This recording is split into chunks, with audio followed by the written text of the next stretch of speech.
Tak dapat restu Rebecca Klopper dan Fadly Faisal diduga pacaran diam-diam. Hubungan asmara Fadly Faisal dan Rebecca Klopper kini diambang perpisahan.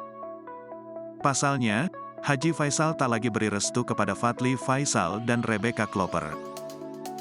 Haji Faisal tak lagi beri restu pada Fadly Faisal imbas video syur yang menimpa Rebecca Klopper.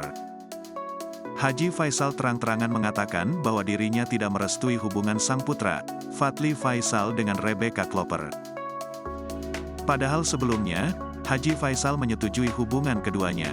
Ternyata berubahnya sikap Haji Faisal terkait hubungan Fadly dan Rebecca ini dikarenakan kasus video Rebecca yang sempat viral beberapa waktu lalu.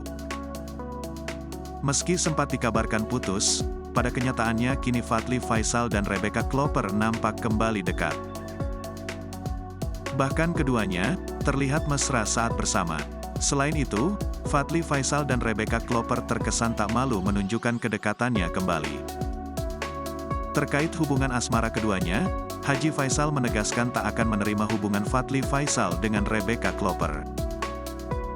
Faisal menyebut, apabila Fadly dan Rebecca masih nekat menjalin hubungan maka dampak kedepannya akan panjang. Faisal beranggapan, Fadly akan menanggung malu sampai nanti berumah tangga. Kini, dirinya berdalih telah mencapai titik waktunya dan mengutarakan ketidakcocokannya pada sosok Rebecca Klopper. Di mata Faisal, kini persoalan Becca sudah bisa dibilang selesai.